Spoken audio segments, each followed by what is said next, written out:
so great to have Dr. Elaine Ostrander back.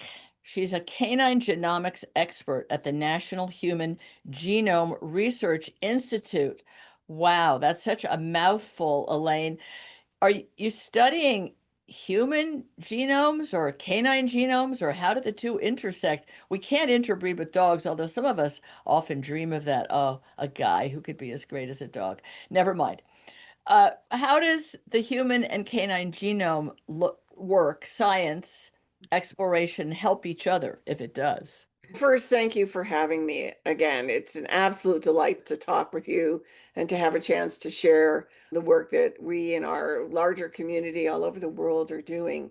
So, one of the really interesting things about dogs is they get the same diseases that humans do: cancer, heart disease, Ah, diabetes, all of them. And even when you slice the pie pretty carefully and say cancer, you can say they get leukemia, yes. Do they get lymphoma? Yes. Do they get neural cancers? Yes. Do they get melanomas? osteosarcoma? Yes. Yeah. Yeah. And so that means that when we study those things in dogs and we find genes that increase susceptibility or risk in dogs, that work is informing human health and human biology. So that's one of several Okay. ways.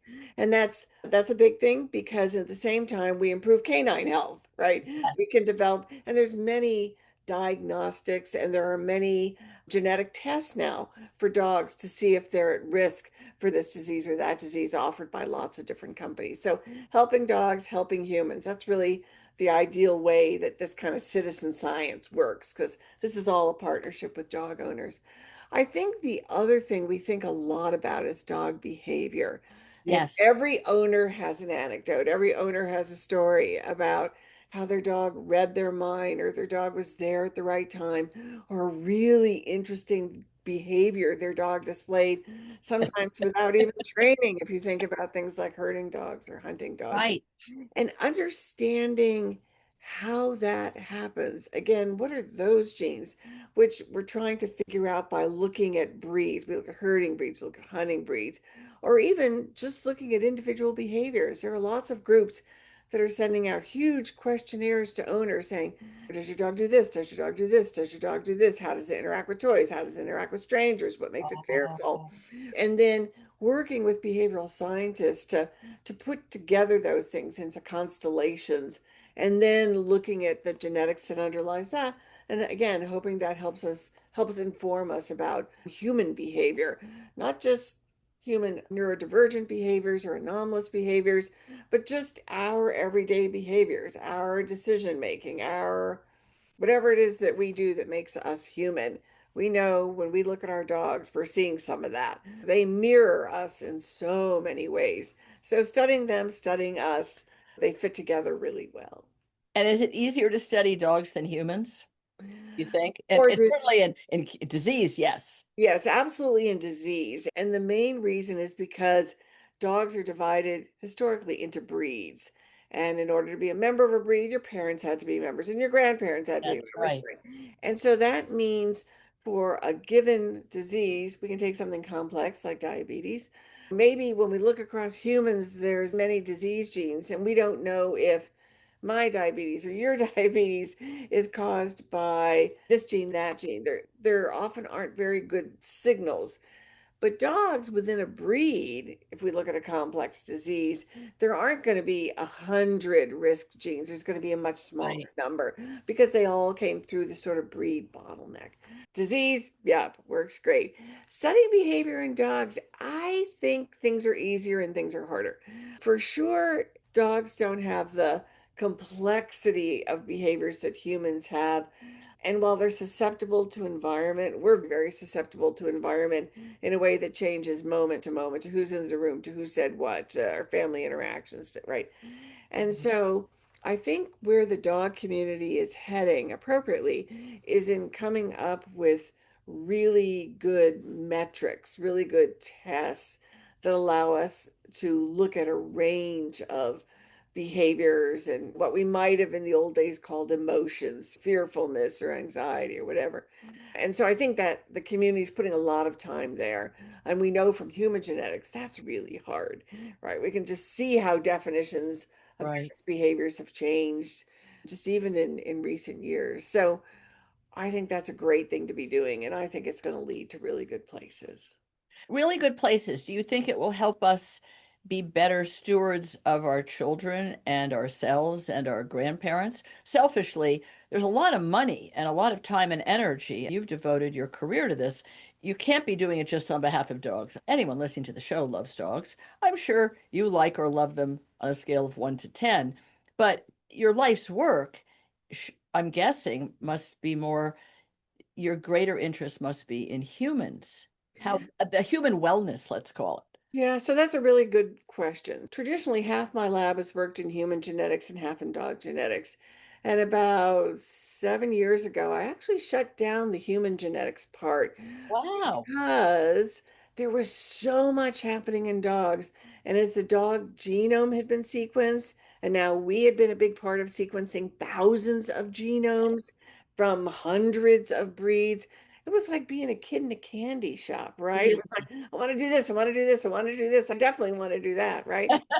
And so I would say, of course, I care about human health. And of course, I care about how studying dogs informs human health and not just dog disease, but things like dog behavior and Right. things like that. But I would also say I'm interested in two other things. I am interested in improving canine health. Of course, we are. We'd all like to see the health and longevity of our dogs improve. Studying aging in dogs, studying aging in humans, Right. win-win thing. But the other thing that's so exciting right now is the Human Genome Project has been spectacularly successful at developing tools to study genomes. And you think about this, boy, what, 70 years ago, we were just talking about DNA structure. And we, when I started in the Dog Genome Project, the chromosomes weren't numbered. The chromosomes weren't even Wow. numbered. And that was in the 90s. That brilliant work That, by Matthew Breen led to their numbering. So for me, I'm interested in the comparative genomics part. So how does this compare to other mammals? How does this compare to other animals? Dogs were domesticated in a really short period of time. How could that have happened? Were alleles that make you a dog or DNA sequences that make you a dog hidden in the wolf genome 50,000 years ago? We're finding some of them were, at least for body size. So I'm interested in all that genome part of it, which is why the Genome Institute is such a good home for me because there's a lot of enthusiasm for that. so you're basically a huge community internationally of science geeks. Is that what we could say? I wouldn't In say a geek, loving but way? In a hey, geeks not being a negative word, being yeah, like people who go, oh my God, a candy store, a chromosome with a yeah, number. yeah. Most of us are like, oh, they have numbers. No, seriously, Elaine, you live in this bubble of pretty genius people, hyper focused on learning. It's very Um, rare. So I would say there's one thing about the canine community, research community I'm so proud of, and that is this is a research community that really works and plays well together. And Yes. backbiting and so Yes. on that you see in other communities, Hmm. you rarely see in canine genetics. And that's because early on, we sat down and said, look, we don't have a ton of money. We have the coolest system in the world to study. Everybody wants to know about their dog, right? Whether it's their foo-foo pet dog winning at a dog show or Yep. wild dogs out there. Yeah. Let's work together. Let's share stuff prior to publication. Let's be grown-ups about this. We actually use that phraseology. Let's be No kidding. grown-ups about this. And we Wow. did, and we still do. And that means dog genetics was able to advance way faster for the amount of money that we had than you would ever imagine, and then compared to other systems. So we're very proud of that, honestly, as a community. And we talk about that, we articulate it. And so I would say across our community, what's neat is we started out just with a focus on disease and a focus on humans and dog diseases, bladder cancer, same thing, humans, dogs, Okay. face of bladder cancer. And now we're interested in everything. We're interested in genome architecture. We're interested in behavior. We're interested in copy number variation and how it affects expression of genes. And we're interested in all the same things that make the human genome so interesting. We're interested in the dog genome, and there are differences and there are similarities. And that's a really exciting moment. So, are we hyper focused? You bet. Are we incredibly super excited? Does that make us geeks? Sure. But I think nobody would deny that working with the general public, which is where we get our samples from, we've been able to make spectacular progress and had spectacular success in a short period of time. Before, I wanted to talk about human cancer research and whether it is also collaborative and the fact that it's often citizen science, which we can talk about in a sec. But before we go there, I'm just curious. You mentioned bladder cancer as being, oh, yeah, we already did that. We've already figured that out, so to speak. You didn't really say that, but you said, oh, yeah, first bladder cancer and now other things. So, as I understand it, Scotties and West Highland White Terriers, but mostly Scotties, are prone to bladder cancer. It's a known thing in the breed. And in humans, bladder cancer can be devastating, fatal, like we think of pancreatic cancer. Did anything that was learned or known about bladder cancer in dogs help in humans? First of all, this is not a done deal by any means. I just Okay. popped it out as an example because human invasive bladder cancer and dog invasive of bladder cancer are so incredibly similar in terms of pathology, physiology, Wow. response to treatment, and so on. Yeah, they Wow. really are. In humans, cigarette smoking is a really big risk factor. And Okay. it's been really hard for the human bladder cancer genetics community to identify genes or regions of the genome that contribute to risk. Certainly there have been, but there's many of them. And that speaks to the same thing I said before. You're going to have many regions of the genome of small effect in humans. They're going to have a much smaller region of the genome, many fewer genes of much larger effect in dogs because of breed structure. Scotties are a great example. They are at the highest risk for invasive bladder cancer. So if you are a Scottie walking down the street, Right. your odds of getting invasive bladder cancer are 22-fold higher than the average mixed breed dog walking down the street. And this is Wow. beautiful work Debbie Knapp at Purdue and her colleagues have done. 22-fold higher. That's just Horrible. right. And West Highland White Terriers, we've been studying Shelties are at 5 to 6 increased risk, and it goes down from there. With some breeds, we just rarely ever see it. That's right. And so those sorts of things tell us, hey, what's going on in Scotties and Westies and Shelties? There's some serious genetics there. And so if we can find those risk genes, they may not be risk genes in humans, but almost certainly, if not certainly, they're playing some role in Right. progression, in response to treatment, in metastases, in some aspects of human bladder cancer. So studying it in dogs isn't just a one for one. This is risk, this Right. is there. But it's a way of expanding that vocabulary of things that play a role in the human disease. And that's really a sort of a powerful thing to think about. It's wow, yeah, that's really true. That's really a big deal. So what happens is it gets the wheels turning in the brains of all of you scientists, like Yeah, intellectual scientists, as well as medical doctors involved in many of these absolutely. situations. And so you do all collaborate, Yeah, in speculating. If it works here, might this work? Might this other thing work? So that goes to my other question when you said about your pride in the canine genome community sharing and not secretly coming up with some product, let's say, that's going to be worth $1 million down the road and not telling. yeah. There's no $1 million products, but go Right, ahead. Yeah, right. But there are some interesting longevity products for absolutely. dogs already. I want to talk to you about that if we have time. But you think about cancer and the fact that I've never thought of that until this minute. We are citizen scientists if we have cancer or at risk for cancer, but especially if we have it and we sign up for a clinical trial. Now, half of us are going to be going through a lot of time, energy, and hopefulness and be getting a placebo in a good trial. And then the other half are getting something which may or may not work. Nobody knows.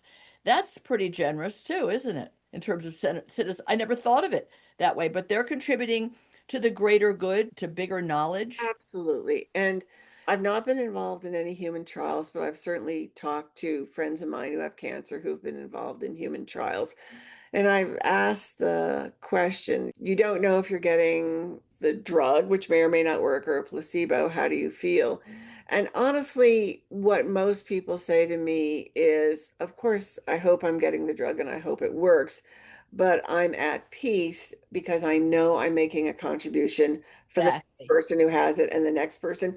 And if there's a genetic predisposition, hey, I'm helping my kids or my grandkids or my nieces or my nephews. And so they say, yeah, of course, but I'm not, I'll never be unhappy that I did it, is what they'll say.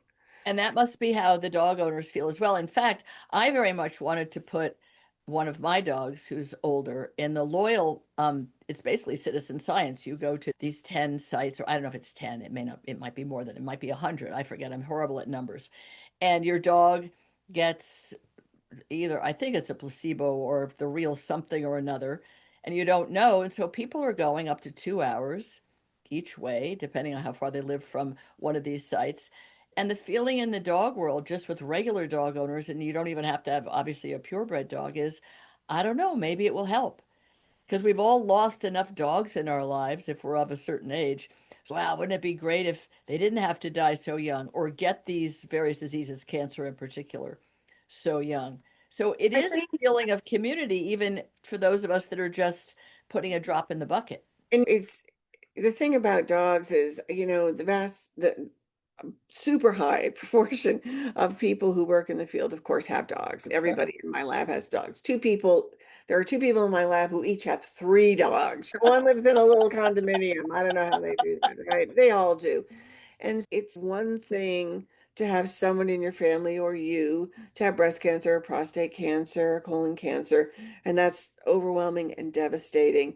But if you're a dog owner, when you get that puppy, you know what you're signing up for. You're going to almost certainly outlive that dog. You know that the end will be, however it is, will be heartbreaking for you, for your family, and you sign up for it. And so I think for a lot of people, they say, okay, I know I signed up for this. If I can make a contribution to help the breed be healthier, I really want to do that. And to be honest with you, when we put out a call for some kind of samples on our website, we are overwhelmed. Like we may say, oh, we need 10 of such breed. If you have purebred dog and please contact us. We can get 100 people No, or just like boom. 250 people. Yeah, within just a few hours. We are overwhelmed. Wow. And we will get people who will call us up and say, you didn't sample my dog. My dog is the perfect example of the breed, and his great grandparent was this champion and his aunt was I'll this be champion. darned. You should absolutely take my dog because it is the I'll be perfect darned. representation of the breed. And so that's always when we listen. Of course we listen. We Yeah, all have dogs. Of course we hear what they're saying, yeah, right? yeah. And sometimes a breed club will contact us and they'll say, you're not studying my breed. And I'll be like, we can only study a certain number of things. They're like, we're collecting samples and we're sending them to you. No, stop it. Yes, Seriously. absolutely. Absolutely happened multiple times. Oh I'll my say, goodness. I don't really know what to do. And they say, we're sending them to you. And so what we usually do is we get a written agreement with them. We do store them. And at NHGRI, the Human Genome Research Institute, has been really generous in giving us freezer space. And then when some other researcher in the community decides they want to work on that disorder and that breed, then we send all the samples to them. I'll be darned. This is terrible. We shouldn't be talking about this. After people hear this, they're like, yeah, did you guys do like German short-haired pointers yet? Because I know a lot of those, so to speak. So we Absolutely. don't want to encourage people to inundate No, but the we want project. It's great that people are enthused. we want to encourage people though to talk to us because Yes. we learn things from owners. And so for instance, a really good example is one of my most highly cited papers. Owners were contacting us who had whippets that were describing this very heavily muscled appearance that would occasionally happen in whippets. And so whippets are a very Yes. lean dog, but occasionally a whippet would be born, that purebred whippet that was just bulky and was muscular, just Wow. really muscly. And so a technician in the lab said, this is interesting, let's collect these. And I said, no, we have enough stuff to do. And she collected them anyway. And so then we looked at their genome and we found that all these dogs had a mutation indeed in a gene called myostatin. And when that gene is knocked out, you get this really heavily muscled phenotype. How And interesting. if they have one copy, it's pretty muscled. They look racehorsey muscled. But if Right. you have two copies, Look like they're on steroids. they look ripped. Yeah, they're really. Wow. And so that was so interesting. There's this Yeah. naturally occurring model for studying this. What was an interesting anecdote to this story is the year all this happened, and it's still one of my most heavily cited papers. It happened to be an Olympic year. And so I got all these calls from media saying, do you think this happens in humans? I said, of course it does. Yes. So we Right. even know of one published example. And they said, shouldn't Olympic athletes be tested? And those who have the mutation, should Oh they my do track goodness. and field separately? And it was a good chance for us to educate the public and say, hey, there's lots of these. It's Yeah. not one gene that Right. makes you Michael Phelps. It's not one Yes. gene, that makes you a Tara Lipinski, right? There's going to be Yes. lots and lots of genes and lots of mutations out there. And this is just the tip of the iceberg. This is really exciting. And so dogs got the conversation going. And owners were able to test for it. They obviously don't want it in the breed. I don't hear of it very often anymore. This is not the breed standard. This is not what these dogs do. And so it was great. Dogs got the conversation going. Oh, darn. So then a breeder would test a potential mother and father, and if either of them had the gene, they wouldn't use them in their breeding. They certainly wouldn't use Correct. two of them together, but they wouldn't use either one. So it's always interesting talking to breeders. If something only shows up if you get a bad copy from mom and a bad copy Right. from dad, that's one thing.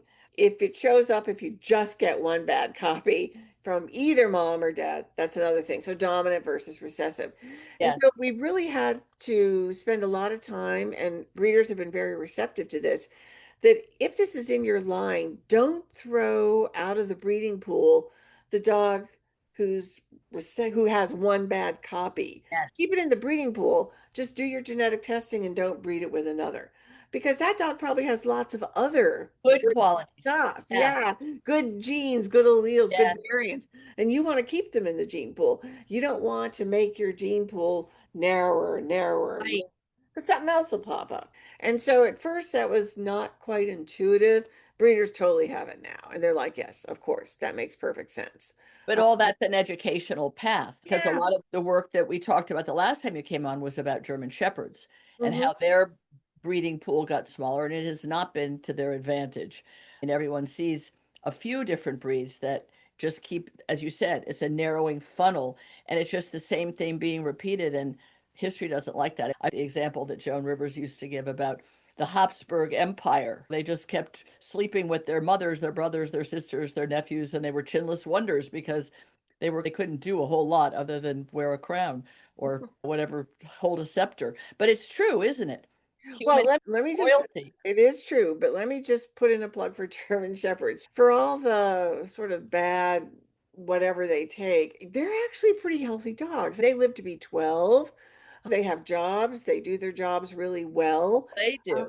Everyone who has a German Shepherd is going to keep on having a German Shepherd. We're not going to hurt the popularity, but the truth is we're running out of time. We've run out of time, but their hip dysplasia is horrible. The way they have them move now, where the hind end seems to be a separate animal from the front end, and their gut problems, the GI I'm problems in I'm German gonna Shepherd. argue it's worse in other breeds. Oh, So but that's not really a high bar for health. no, it's not, but I'm gonna say, would I own a German Shepherd? Yes, I would. Would I make sure it never got overweight, that it was Right. appropriately exercised, that it had its hips tested? Sure, of course I would do all that. But I think they take a much worse rap than they deserve. So You're right. No, I don't disagree about that. And that's true of a few other breeds that's that are right. That's popular absolutely and honestly, it's X number of individuals and a real geneticist like you says, "Wait, they're all good. We just I want to." wouldn't say they're all good. I No, would I'm just kidding. say, No, you it's know, just don't throw the measure it. baby out with the bathwater. Right. Measured comments. Thank you for Right. having me today. It's been a complete pleasure. And I meant geek in the most I appreciative know you way. did, of I course. just want you to know that. Of I'm so course. admiring of people Of